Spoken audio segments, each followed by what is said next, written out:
My name is Mia Thompson. I'm 31, and I live in a one-bedroom apartment in Denver, Colorado. I work as a project manager for a construction firm, and for the past 7 years, I've been the unofficial family banker. My parents live in a suburb about 30 minutes away. Dad's a retired mechanic with bad knees. Mom works part-time at a grocery store. They have my older sister Rachel, who's 34 and has 3 kids, and my younger brother Tyler, who's 27 and bounces between jobs. Growing up, we weren't rich, but we got by. When I started earning real money after college, it felt natural to help out. Mom needed help with car repairs. Dad's pension didn't cover all the medical stuff. Rachel's husband lost his job during the pandemic, so I covered daycare and groceries. Tyler needed help with rent when he moved out. It snowballed. I'd get texts like, "Hey sis, can you spot me $400 for the electric bill? I'll pay you back next paycheck." Or Mom calling in tears, the landlord's threatening eviction again. I'd send the money through Zelle or Venmo, tell myself it was just until things got better. But things never got better. They kept spending new TVs, vacations to Vegas for Dad's birthday, Rachel buying the kids new phones every year. I was pulling in good money, but my savings were stagnant. I hadn't taken a real vacation in 5 years. Last spring, I met someone, James. We started dating, and he was great. We talked about future plans, maybe buying a house together, traveling to Europe. But every time I thought about saving for a down payment, another family request came in. One night, James asked why I was always stressed about money despite my salary. I broke down and showed him the transaction history. Over $32,000 in the last 3 years. He looked shocked. "Mia, this isn't help. This is you being used." That hit hard. I spent the next week thinking. I realized I was scared if I said no, they'd call me selfish, say I forgot where I came from. But I was tired of being broke so they could live comfortably. I started with Tyler. He texted asking for $600 for rent. I replied, "I can't anymore. I've been covering a lot, but I need to focus on my own finances now. You'll have to figure this out." He blew up, called me entitled, said I was abandoning family. I didn't respond. Next was Rachel. She called about school supplies for the kids. I told her the same thing. She cried, said the kids would suffer because of me. I felt awful, but I held firm. "I'm sorry, but no more money from me." The hardest was my parents. I went over for dinner one Sunday. After we ate, I said it straight. "Mom, Dad, I'm stopping the financial help. No more transfers, no more loans. I love you, but I can't keep doing this. You need to budget better or find other solutions." Dad got quiet. Mom started crying. "After all, we sacrificed for you. College clothes, everything." I said, "You did what parents do, but I'm an adult now, and I need to build my own life." They accused me of being ungrateful. I left early. The next month was rough. Tyler got evicted, had to move back in with my parents. Rachel called screaming that she couldn't afford after-school care. Mom left voicemails begging me to reconsider, saying they were struggling without my help. I didn't cave. I blocked the numbers for a bit to breathe. The first couple of months after I said no were brutal.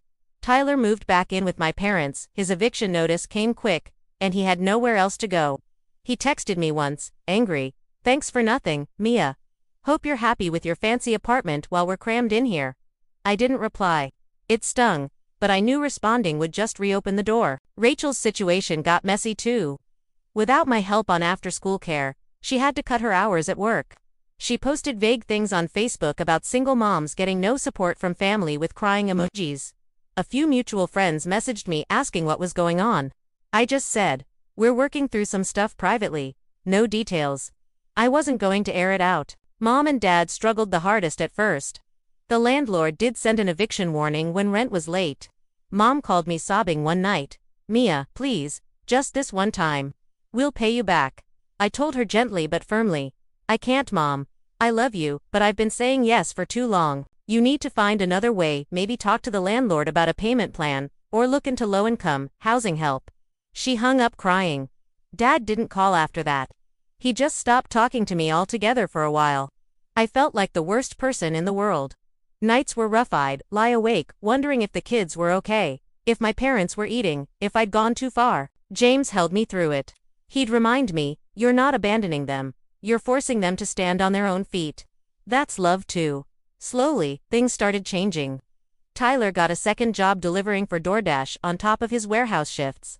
He moved out again after 3 months into a shared house with roommates. He paid his own rent for the first time. One day he texted me a photo of his new place. Small, but it's mine. No more crashing on mom's couch. No apology, but no hate, either. We started talking again, little by little. Rachel figured out childcare through a community program for working moms.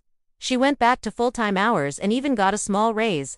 She called me one afternoon, not begging, just to say, the kids missed their aunt. Maybe we can do a park day sometime. I said yes. We met up at Washington Park. The kids hugged me tight. Rachel and I didn't talk about money. We just sat on a bench and watched them play. It felt like a truce. My parents downsized. They sold their house, the one I'd helped pay the mortgage on for years, and bought a small condo in a senior community nearby. The equity covered what they owed, and the HOA fees were lower. Dad started doing handyman work for neighbors to bring in extra cash. Mom picked up more shifts at the store. They invited me over for dinner about 4 months later. No big confrontation. Just lasagna, salad, and quiet conversation. Dad looked at me across the table and said, "We were leaning on you too hard." I see that now. Mom nodded. We're managing. And we're okay. I started saving aggressively. James and I closed on a house in Aurora last month, a fixer-upper with a big backyard. We're painting rooms together on weekends. I took my first real vacation in years a week in Costa Rica with him. No family drama, no guilt texts, just beaches and sleep.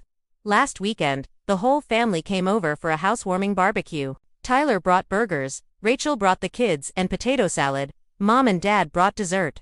We ate outside, laughed about old stories, played cornhole. No one asked for money. No one mentioned the past year like it was a fight. It just was.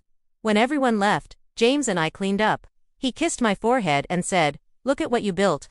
Not just the house, the space for everyone to breathe. I looked around at the empty plates, the string lights in the backyard, the quiet street. For years I'd carried their weight so they wouldn't fall. Now they were standing, and so was I. The guilt still creeps in sometimes late at night, wondering if I could have done it softer. But then I remember, I didn't cut them off. I cut off the pattern that was hurting all of us. And in the end, that's what saved us.